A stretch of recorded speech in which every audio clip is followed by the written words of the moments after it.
Last time po mga kapatid natalakay ninyo kay Sir Eileen about what do you see? Ano yan? Do you see what I see? And it talks about a little bit about Christmas. Diba mga kapatid? Praise God. So kapag dumat na yun, December, Christmas, praise God, ano ang nakikita ninyo? Ano ang pang-unawa nyo when Christmas is come? Day of giving. Day of giving. Time of giving. Giving. Ano yan? Sharing of love. Sharing of love. Anong nakikita naman? Nababasa nyo. Kapag dumarating ng Pasko, ano kaagad? Easy. Joy? Giving, joy, forgiving. Forgiving. The birth of Jesus Christ. The birth of Jesus Christ. Yun talaga. So, yes, mararamdaman po natin lahat yan. Amen. Kapag dumarating po mga kapatid, yung tinatawag natin Christmas, tinatawag natin Pasko, mga kapatid, so lagi natin naririnig, give love on Christmas Day. And maririnig din po natin, forgiveness. Diba mga kapatid? At obviously, alam natin mga kapatid, sinasabi lang nila na this is the birth of Jesus Christ. Yeah, mga kapatid. Although hindi po ito mga kapatid, wala tayong mababasa. December, 25 December, kapanganakan talaga ni Jesus. Wala pong nakalagay. Amen. Walang date, walang month, wala tayong mababasa mga kapatid. Praise God. But one thing for sure, na mayroong Jesus na nagpapangalan. Amen. We just don't know when. Praise God. So mga kapatid, kapag although we don't celebrate Christmas. So usually what we do is Thanksgiving. Year-end Thanksgiving for the whole year ng faithfulness ng ating Panginoon.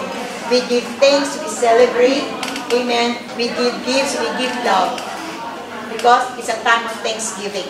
Praise God. So mga kapatid, huwag natin dinuhusgahan, amen, yung mga nagse-celebrate ng Christmas. Yes. Because hindi din nila alam. But let this be the chance para ma-reveal po natin sa kanila, amen, the real purpose kung bakit may naipanganak ni Jesus. Kaya on Christmas Day, mga kapatid, o sa kapanganakan ni Jesus, amen, so mapipil natin o makikita po natin, amen, yung love of God, diba? Yung forgiveness ng ating Panginoon, makikita din po natin dito, mga kapatid, yung salvation. Diba? Na ipanganak si Jesus for our salvation. Na ipanganak si Jesus para may pakita niya sa atin, mga kapatid, yung love niya sa sangkatauhan. Amen? Sa kanyang kapanganakan, mga kapatid, mararamdaman natin at nakikita din natin yung forgiveness ng ating Panginoon. Siya ay nagkatawang tao, mga kapatid, for our salvation and for the forgiveness of many, o ng tao, mga kapatid. Amen. It's also the deliverance from sin. Magkakaroon tayo ng deliverance. Praise God. And next, mga kapatid, this is also the fulfillment of the prophecy. Okay? Kaya pag dumating, mga kapatid, pag nakita nyo na o na dumating na, mga kapatid, yung sinasabi nilang Christmas, ito yung pagkakataon po natin, mga kapatid, para maipakilala sa mga tao. Ito ay nai-prophesy before time. At ngayon, ang fulfillment. Amen. Amen. Amen? So marami tayong makikita at maiintindihan, mga kapatid, kapag dumarating ang Christmas. At ito ang pagkakataon natin para maipakilala sa tao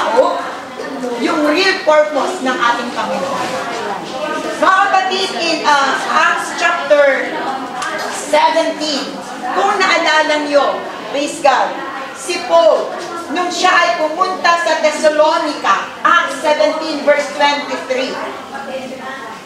Praise God.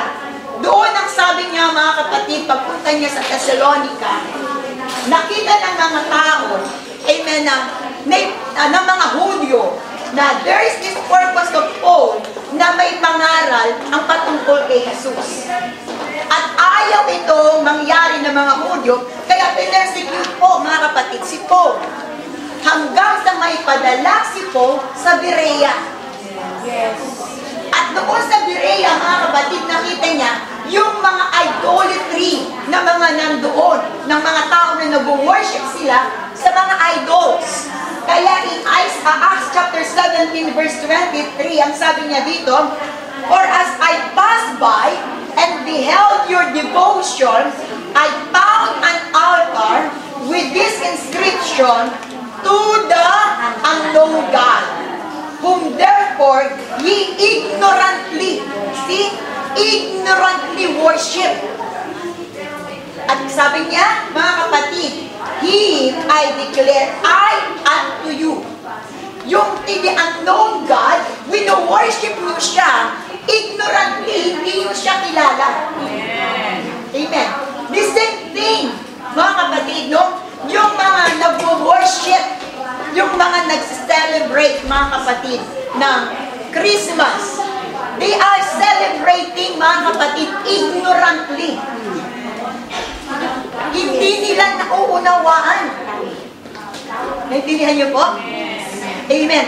Pero ang sabi ni Pablo, ako ngayon para maipaliwanag ko sa inyo at maipakilala ko sa inyo kung sino itong unknown God. At ipinakilala niyang si Jesus. Amen. At sa atin po, mga kapatid, itong Christmas, December, January, ang pagkakataon natin para maipakilala po natin kung sino itong talagang bata na to na naipanganak. Amen. Na kanilang sineselebrate but they don't really know. Yes. Understand. Amen. The real purpose why there is a child that was born in Bethlehem. Kaya ito ngayon pag-aaralan natin. Praise God, para maipakilala natin, amen, sa mga kakilala natin, kaibigan natin, na hindi pa nakakaunawa, ang Christmas ay para sa iyo. Amen. Ang Christmas ay para malaman mo, mahal ka ng Panginoon. Amen. Amen. Inaabot ka ng Diyos. Amen. Siya ay nagkatawang tao para sa iyo at para sa atin. Ito ang pagkakataon. Sometimes, di ba, bakit kayo ganyan? Sometimes, kinu-question natin sila. No. Amen. Because they are doing this ignorantly. Yes. Kaya sabi ni Pablo, "Here I am to declare unto you, who is this unknown God?" Praise God. So, pagkakataon na to, mga kapatid, amen, it is the fulfillment of the prophecy. Praise God.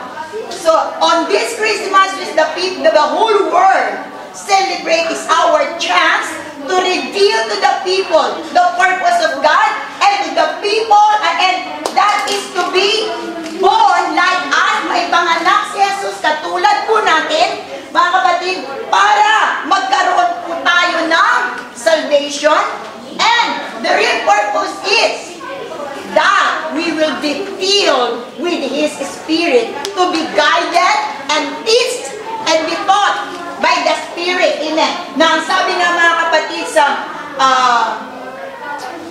praise God, John chapter 14. Praise God, John chapter 14 verse 26.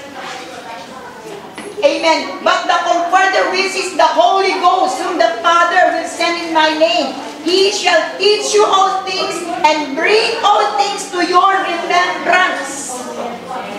Praise God. Kaya pala, mga kapatid, mayroong isang prophecy.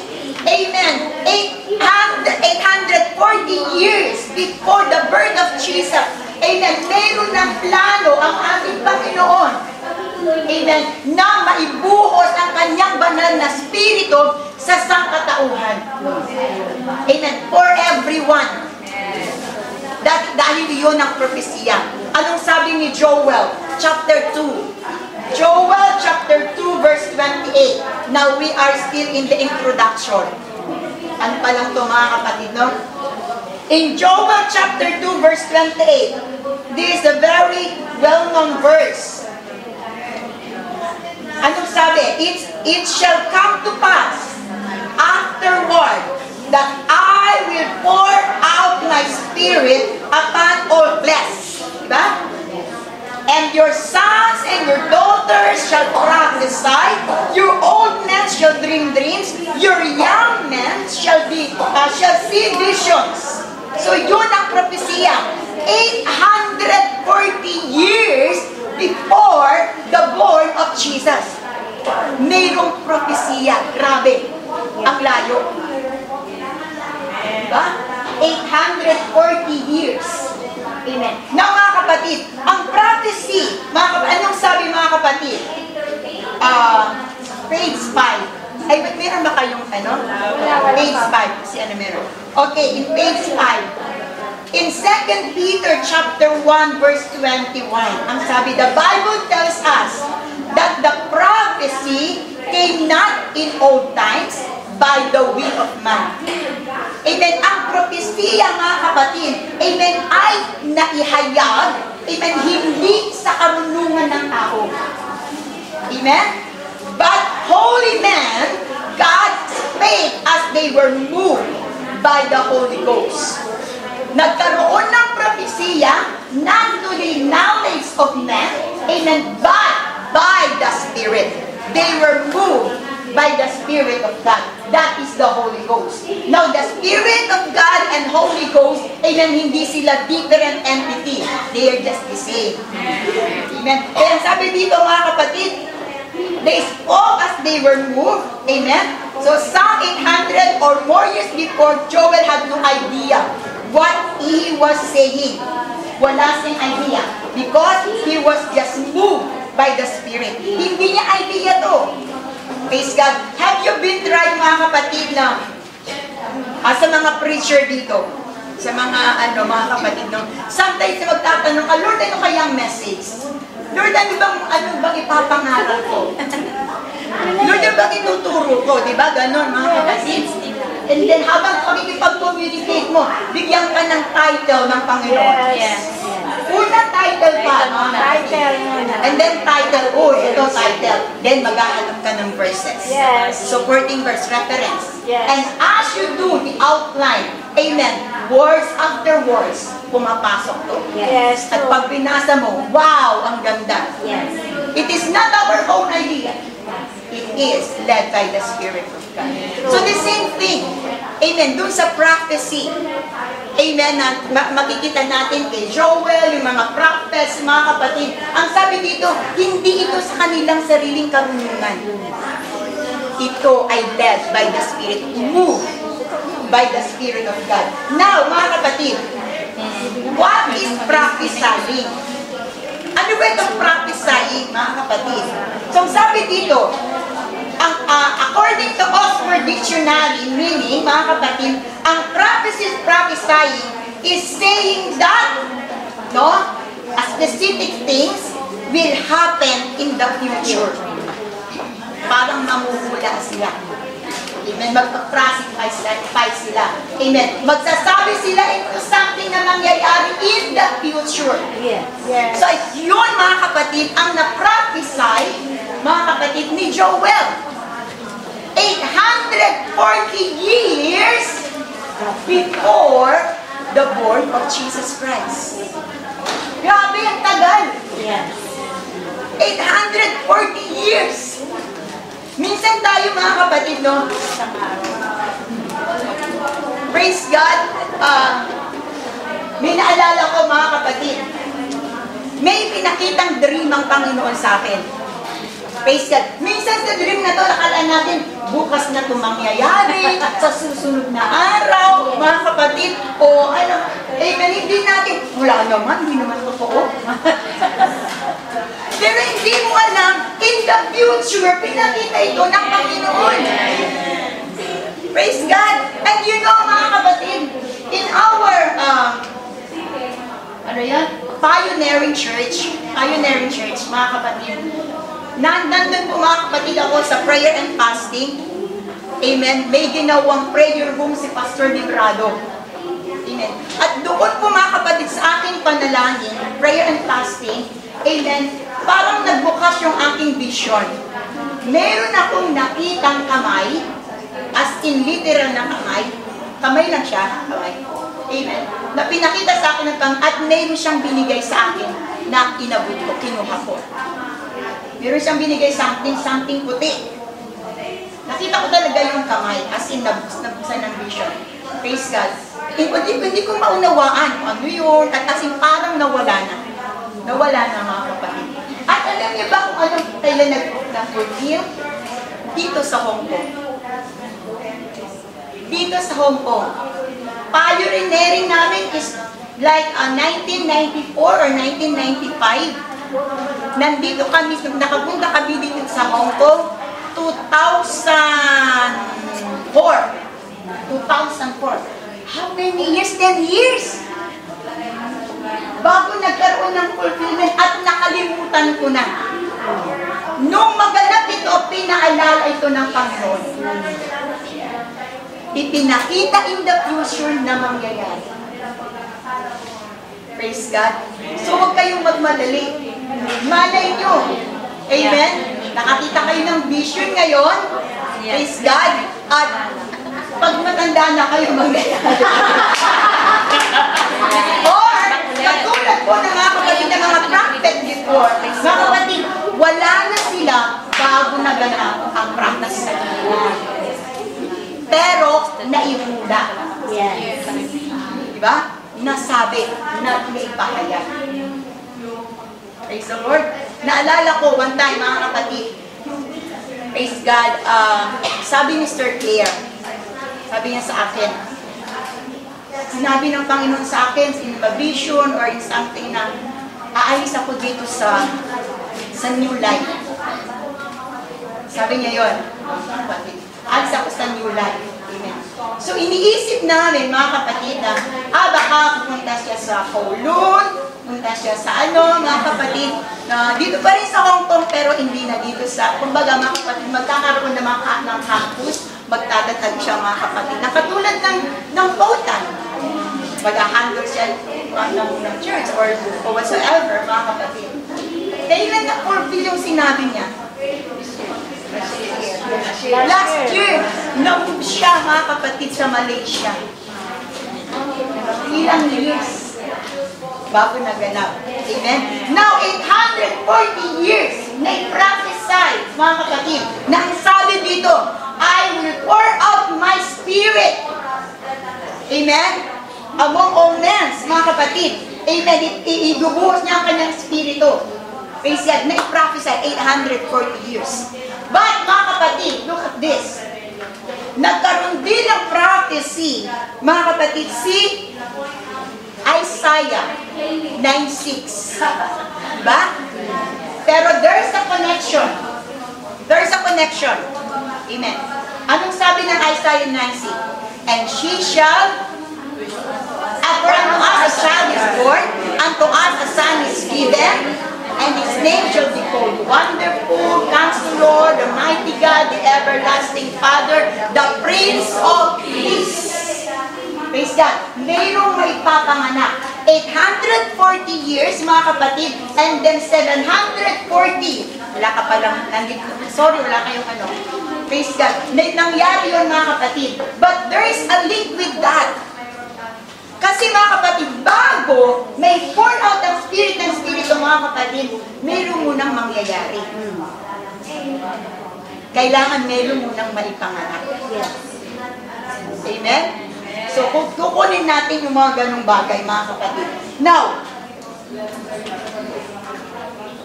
praise God. Ang sabi dito, 2 Peter chapter 1, verse 21, for the prophecy came not in old times by the will of man, but holy men of God spake as they were moved by the Spirit of God.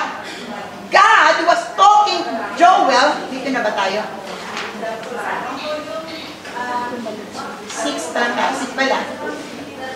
Praise God. God is talking to Joel about that how He wanted to pour out His Spirit on mankind. Nandoon, mga kapatid, no? Gusto niyang ipakita kay Joel, mga kapatid, na gusto niyang ibuhos ang banal na Espiritu sa mga tao. Praise God. So, God is speaking from the spiritual into natural realm. Espiritu ng Diyos, mga kapatid, amen, nagsasalita. Tapos ngayon, mangyayari ito, mga kapatid, sa natural world, sa natural realm, sa mga tao. 840 years before it actually came to pass.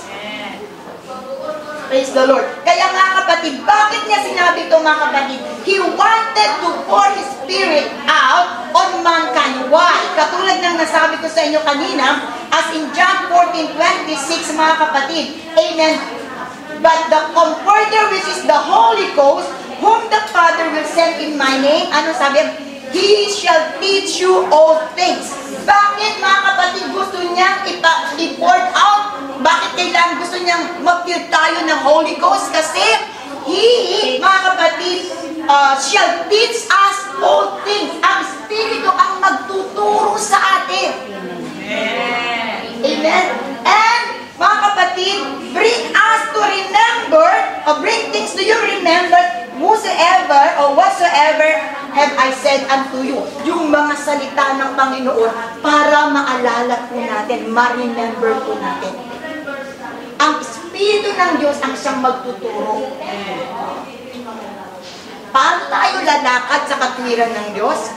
Paano tayo susunod sa kalooban ng ating Panginoon? Kasi kung sa sarili nating kagustuhan, we are in the flesh, makasalanan tayo, mga kapatid. Amen. Parang ang hirap mag-follow kung ano ang gusto ng Espiritu without the Spirit of God. Kahit sabihin natin, gusto kong magbago, hindi mangyayari yun without God. Diba? Hindi natin kayang baguhin yung sarili natin. Tanging ang Panginoon, mga kapatid. That's why we need the Holy Ghost. No, back, mga kapatid. Praise God. Sa Garden of Eden, ang ganda ng fellowship ng tao sa Panginoon. Diba? Ang ganda ng fellowship. Praise God. Walang kamatayan. Diba? May magandang relasyon sa Panginoon. Dominion. Parang sila talaga, mga kapatid, yung hari doon, mga kapatid. Dahil pinaalaga ng Panginoon, mga kapatid, yung sa Garden of Eden. Pero sa isang saglit na wala, di ba? Dahil sa kasalanan, na-separate tayo sa presensya ng Panginoon. Nakaroon tayo ng kamatayan. Anong mga nawala? Anong tatlong nawala, mga kapatid? Nung kinain ni Eva at Adan yung bunga ng masama at mabuti. Knowing about what is truth. Fellowship sa Panginoon. Nawala din ang eternal life. Nawala yung dominion.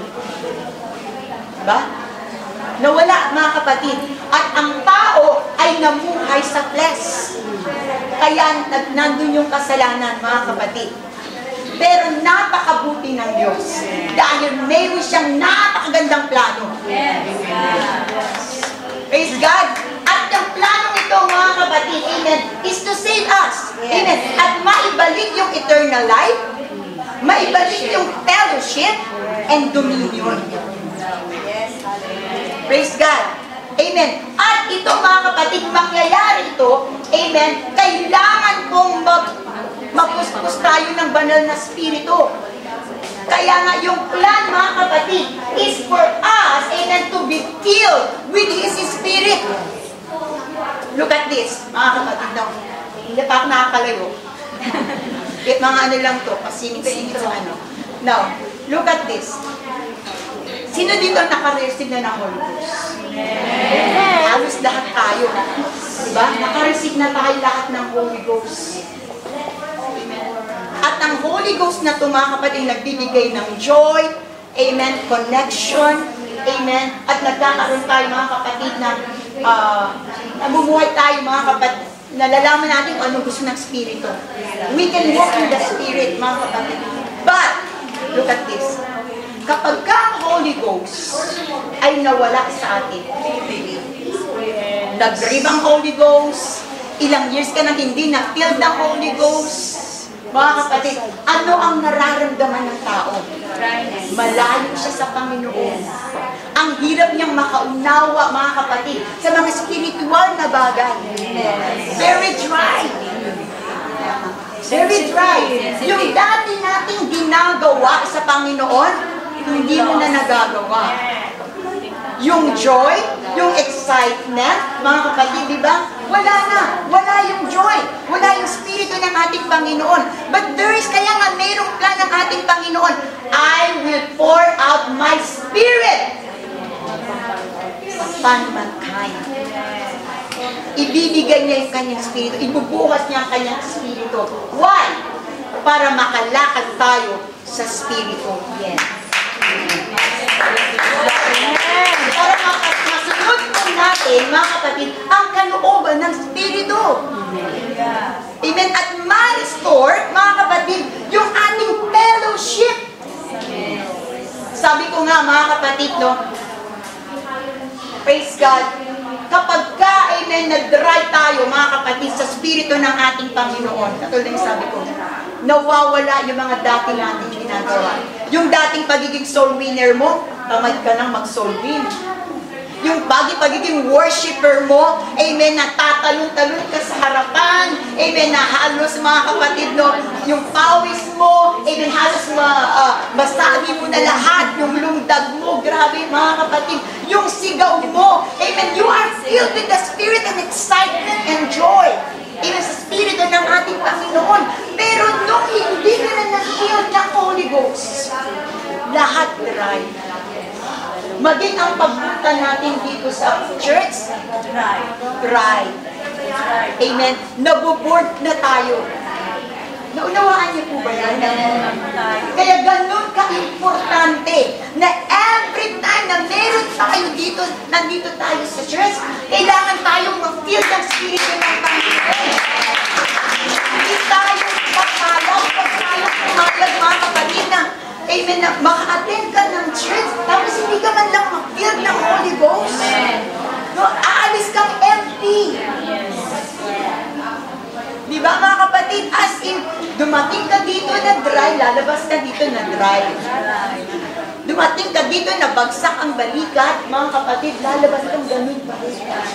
Pero tignan mo, mga kapatid, yung mga Kristiyano, praise God na laging filled ng Holy Ghost. Amen. Sabi mo, kumusta ka na sis? Ay, mabuti ang Panginoon. Amen. Kahit na puno na ang problema yan. But filled with the Holy Ghost, there's still joy. There's still joy na rin sa laging mabuti, laging victorious. And He see all things positive. Positibo lahat, mga kapatid. Hindi negative. Hindi negative. It's got positive lahat. Why? Filled ng Holy Ghost. Filled ng Holy Ghost. Kaya mga kapatid, medyo sensitive na tayo. Medyo, tignan natin yung bar natin. Amen? Yung bar ng Holy Ghost natin, baka loba. Baka sa bar na lang. Red na, red. Come on, sister.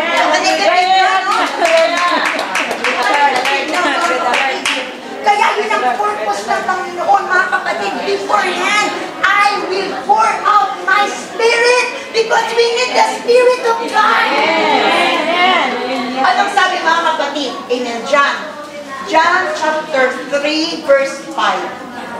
And I say unto you, except a man be born of water and of the Spirit, he cannot enter into the kingdom of God. Dalawa yun, Sister Marie. Yes. Hindi tayo magtatapos sa water baptism. Kailangan ma-Holy Ghost tayo. Kailangan maipanganak tayo sa Espiritu. Dahil ito ang nagbibigay ng buhay, mga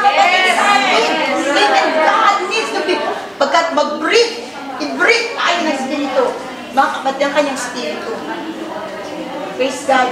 Amen. Para mabuhay yung spirito natin, there is a connection. Amen. Kasi yung spirit ng Holy Ghost, yung spirit ng Holy Ghost, spirito ng Panginoon, mga kapatid, ang siyang magpapabago sa atin. Amen. Siyang magbibigay ng buhay sa atin. Amen. So we can walk in the newness of God. We can walk in the Spirit and not after the flesh. Amen? Amen. Praise God. Palakpakan po natin.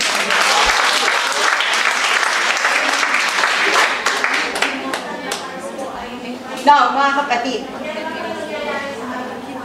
the prophecy, mga kapatid, nasabi, amen, in Joel. Praise God. Sinasabi ko na, mga kapatid, that it shall come to pass, I'm going to pour out my spirit, amen, spirit on all flesh, sons, daughters, old men, even the servants and the handmaids. Ibig sabihin, everybody, no one is going to left out on this, mga kapatid. Everybody is going to have the opportunity to be filled by the Spirit.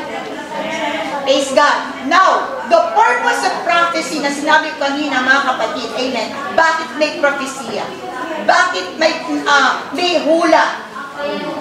Bakit naggamit ang Panginoon ng tao? Para may prophesy, mga kapatid, itong gagawin ng ating Panginoon. Anong sabi niya, mga kapatid? So that when we look back, we see it take place. Mangyayari. Nangyari. At sabi mo, ito yung hula. Ito yung sinabi. At nagpapatunay na totoo ang Diyos.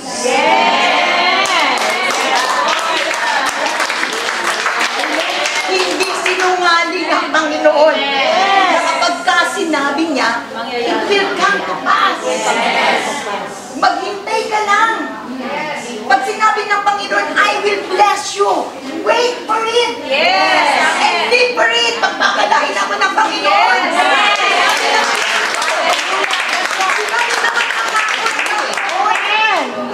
Amen.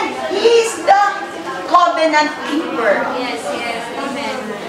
Amen. Tumutupad siya sa kanyang mga pangako. Praise God. Hindi ito napapako tayo pag nangako, napapako, di ba? Praise God. Lord, magiging faithful na talaga ako. Promise. Promise ka ba dyan? Ilang taon ka na. Praise God. Amen. Now, mga kapatid, sa John chapter 2, verse 1 to 11, praise God. Nasa isang page pa lang ako. In Joel chapter 2, verses 1 to 11, kung babasahin po natin ito, mga kapatid, doon ipinakita kung anong pwedeng mangyayari sa mundo. Amen? The Holy Ghost used Joel to announce something that was coming, amen, into the world. Ipinakita ng Panginoon kay Joel, amen, na mangyayari ito that had never happened before. Praise God. At nangyari, na-prophesy din ito ni John, the beloved, amen, sa Revelation. Anong sabi, mga kapatid, sa Joel chapter 2, verses 1 to 11? Gusto kong basahin po natin ito, mga kapatid, para alam po natin, at alam kong nabasa nyo rin ito sa Revelation, amen, na kung kailan, yun, naibuhos, mga kapatid, yung mga vows. Jonah, Amos, Joel, Hosea, Joel, chapter 2. The days of the Lord approaches. Amen. Blow ye the trumpet in Zion, and sound an alarm in my holy mountain. Let all the inhabitants of the Lord tremble, for the day of the Lord cometh, for it is nigh at hand. Mangyayari ito. A day of darkness and of gloominess. A day of clouds and a thick darkness. As the morning spread upon the mountains, a great people in a storm, there has not been ever the like. neither shall be any more after thee, even to the years of many generations. Now, ano po mga kapatid ang sinabi doon? Gusto ko lang basahin sa inyo mga kapatid. A fire devoured before them, and behind them a flame buried. The land is as the Garden of Eden before them, and behind them, a desolate wilderness, yea, and nothing shall escape them. The appearance of them is as the appearance of horses, and as horses, so shall they run. Like the noise of chariot on the tops of mountains, shall they leap like the noise of a flame of fire, and devoureth the stubble as a strong people set in battle array. Before their face the people shall be much pain, all their faces shall gather blackness. They shall run like a mighty man, they shall climb the wall like the men of war, and they shall march everyone on his ways, and they shall not break their ranks, neither shall one trust another. They shall walk everyone in the path, and when they fall upon the sword, they shall not be wounded. Mga kapatid. Amen. They shall run to and fro in the city. They shall run upon the wall. They shall climb up upon the horses. They shall enter into the windows like a thief. Amen.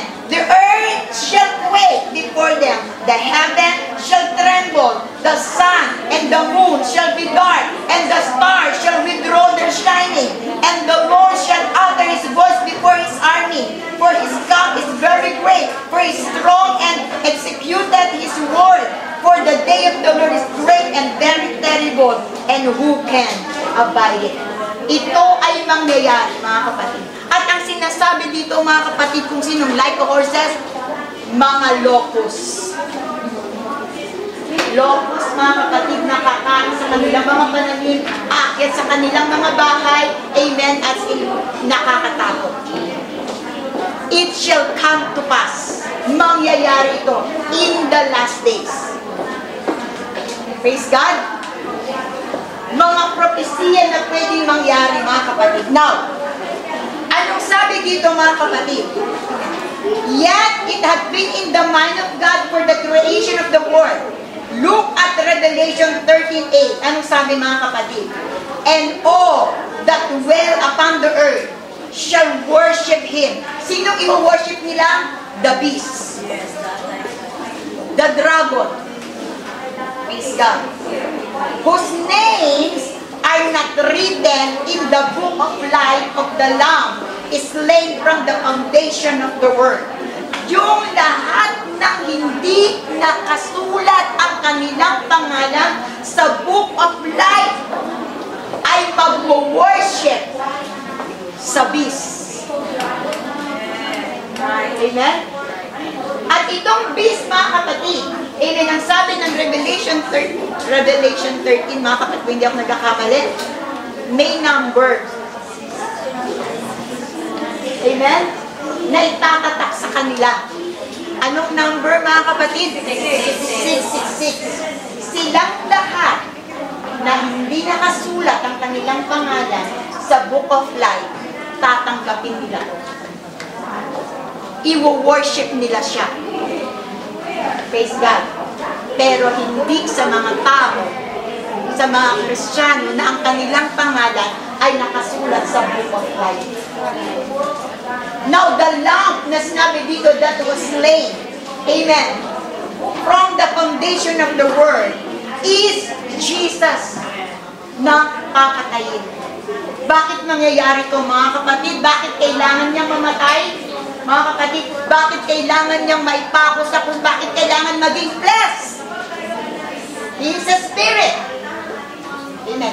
It's a good example here, mga kapatid, dito sa, na sinabi sa example sa notes, mga kapatid. Kapag kada tayo, mga kapatid, ay nagpapagawa ng bahay, anong una natin ginagawa?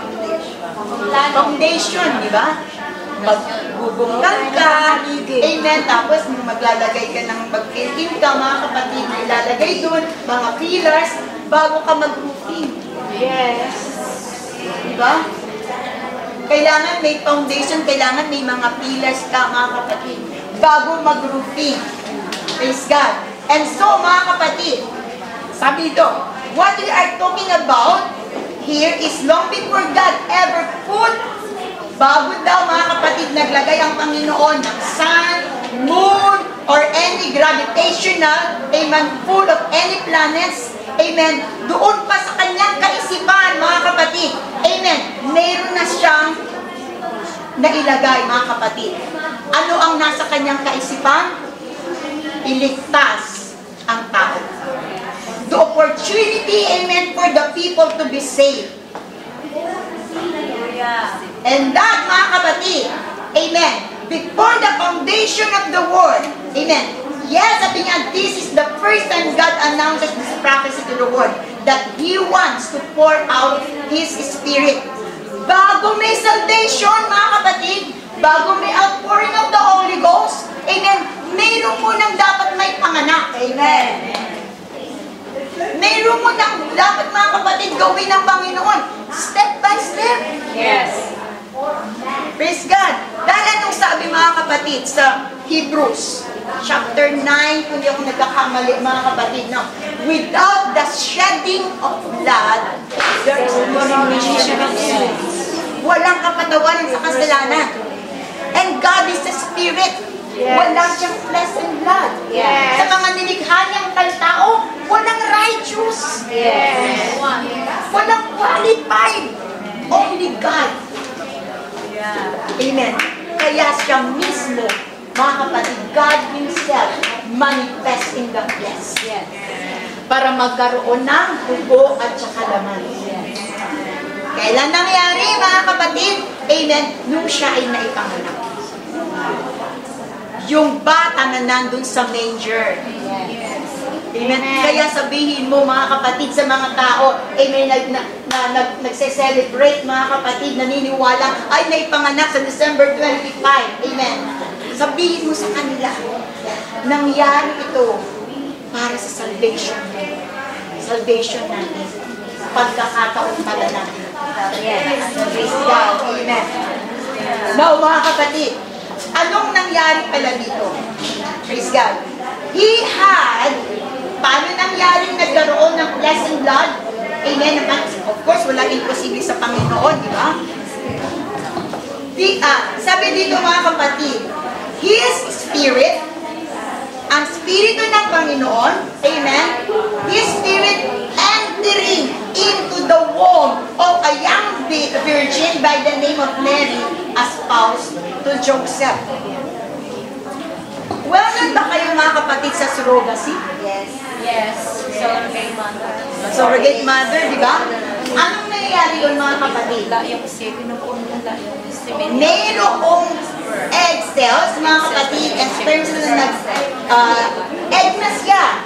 Fertilized na, mga kapatid, na ipinasok sa uterus ng surrogate mother. Diba? Yes.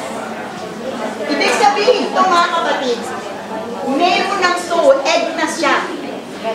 Egg na siya, mga kapatid. Nandun na yung sperm cell, nandun na yung egg cell, may embryo na siya, mga kapatid.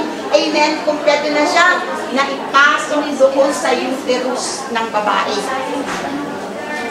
So the same thing, the Spirit of God entered into the womb of Mary.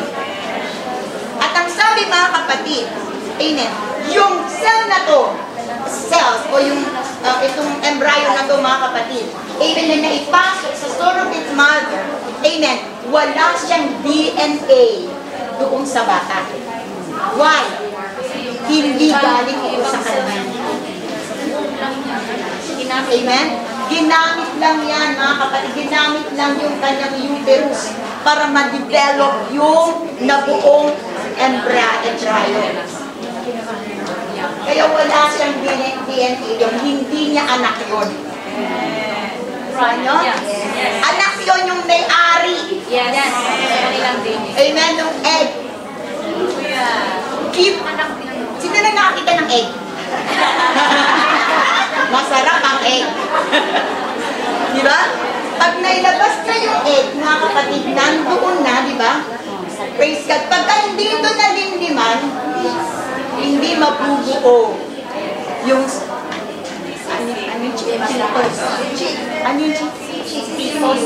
sisiw. Hindi mabubuo yung sisiw kapag hindi ito nalindiman. Diba? Mga kapatid. Pero kapag nalindiman ito within 21 days, nabubuo yung egg at nagiging sisiw. Na mga kapatid, doon mga kapatid sa doon sa egg na embryo na naipasok doon sa uterus. Amen. Nilagay lang ito mga kapatid sa bahay bata ng babae para mabuo ng mabuo. Pero actually, nandun na yung cell. Amen. Kailangan lang siyang lumaki at mag-develop. Kaya mga kapatid, amen, doon sa surrogate mother, ginamit lang yung uterus niya para ma-develop ang cell. Diba?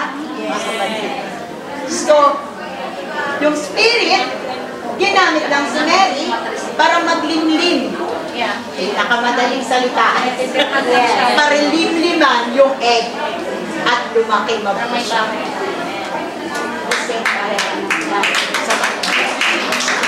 Kaya, sabi natin, di ba sabi ng mga kapatid, ang sabi ng mga tao, amen, yung si Jesus, mga kapatid, ay nandoon sa bahay, somewhere, mga kapatid. No? Sabi niya, andyan yung mother mo, mga kapatid.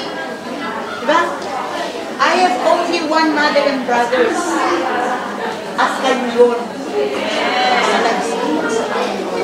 Nung nasa cross siya, diba? Mga kapatid, mother is your son. Son is your mother. Nung nandoon, mga kapatid, sa first miracle sa marriage sa Canaan. Amen. Sabi niya, hindi niya tinawag na mother, di ba? Woman! Babae! Why, mga kapatid? Hindi naman niya talaga mother. Yes. Wala siyang DNA. Si Mary walang DNA. Mga kapatid, doon sa spirit, nagamit yung kanyang uterus. Tintindihan natin? The spirit himself, mga kapatid, amen, enter into the womb of a young virgin. Kaya ang sabi, mga kapatid, no, ni Gabriel Angel, amen, kay Mary, mayroong bata na iyong ipapanganak. Amen? Mailalagay sa'yo. Paano mangyayari ron? Wala naman akong asawa. I know not man. It's God. There's siya, mga kapatid. The Spirit will overshadow. Ilalagay yung bata. Okay? Yung bata. Amen. Na kailangan niya ma-develop ang pagiging flesh ng Spirito. Naintindihan ko namin? Alakpan din natin ng Diyos. Praise God. Amen. Now, mga kapatid, so sabi dito, amen, God had all this plan before He ever formed this planet, long before you and I showed up. Amen. So sabi dito, let us fast forward to look at something else. We pass forward from Joel's prophecy, amen, to another prophecy na nag-link. Tapos na ba tayo? Now, sabi ko, mga kapatid, yung prophecy ni Joel at yung prophecy ni Isaiah. Amen. 840 BC, nag-prophesy, mga kapatid, si Joel. And 740 BC, mga kapatid, nag-prophesy si Isaiah. Doon sa Isaiah 9:6. Mga kapatid, sabi, for unto us a child is born, unto us a son is given, and the government shall upon his shoulder, and his name shall be called Wonderful, Counselor, the Mighty God, the Everlasting Father, the Prince of Peace. Two different prophets. Amen. Joel and then Isaiah. More than 100 years apart.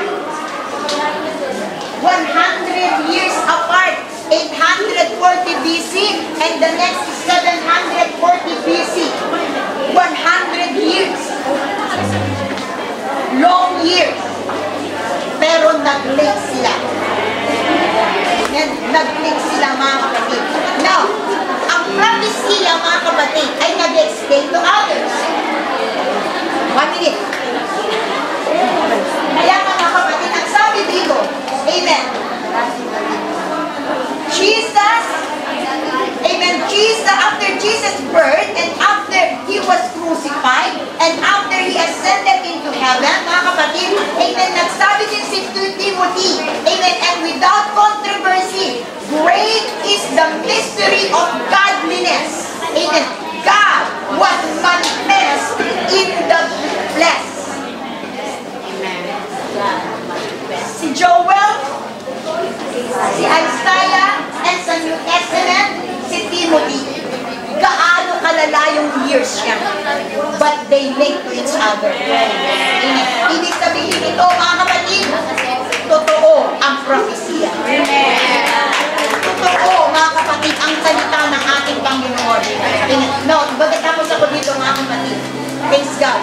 Bago mangyari ang isang propesya, may darating one step to another. Praise God. At kung may masinabi man ang ating Panginoon sa inyo, mga kapatid, just wait. Yes. Mag-wait ka lang, mga kapatid. Amen. But it shall come to pass. It shall come to pass.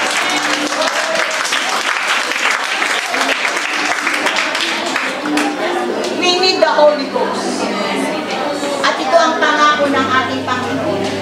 Kung ngayon, very dry ka sa paglilingkod mo sa Panginoon, kailangan mong mag-feel ng Holy Ghost. Amen. Praise God. Ito ang propesya ng Panginoon. I will pour out my spirit among all men. Ayun po tayong lahat, mga Lord God, maraming salamat, Panginoon, Lord God, sa mga salitang ito. Napag-aralan po namin, Lord God, patuloy kang magbukas ng aming pangunawa, Panginoon, sa mga plano mo, linano mo, Lord God, maging sa aming buhay, Panginoon, and help us to trust you and hold on to your promises, Lord God. And I pray, Lord God, that we always be filled with your Spirit, Panginoon, at dahil nandun ng revival, Panginoon, at ako ng Spirit mo sa amin, and help us walk in the Spirit and not after the flesh. God, we thank you and magnify you. In Jesus' name we pray. Amen.